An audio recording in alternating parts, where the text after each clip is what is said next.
water together, and she said, what are you going to do to fundamentally restructure government?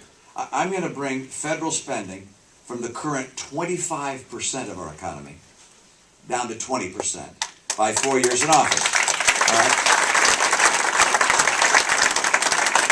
To get to that level, I've got to cut $500 billion, all right, out of federal spending by the fourth year.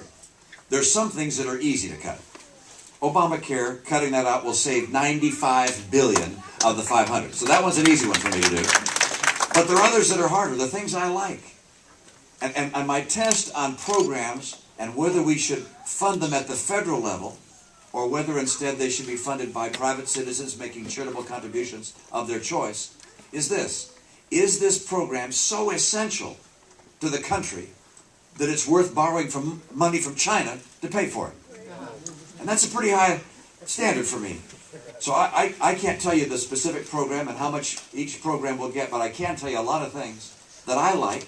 I mean, the National the National Endowment for the Arts. I like that. The National Endowment for the Humanities. I like that too. PBS. I like that too. But I'm not willing to borrow money from China to make my kids have to pay it back over centuries to pay for it. So,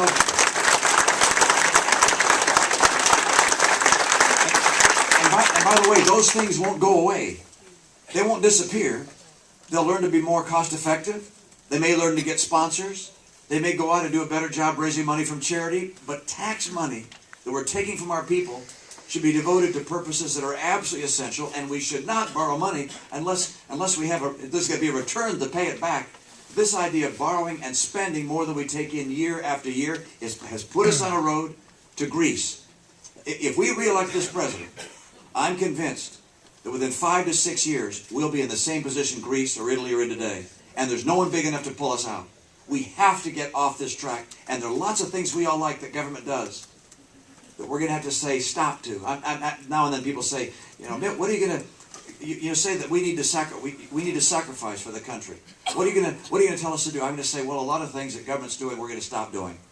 And that's part of the sacrifice. We're going to say, you know what, we're going to have to do these things on our own and do them through charity.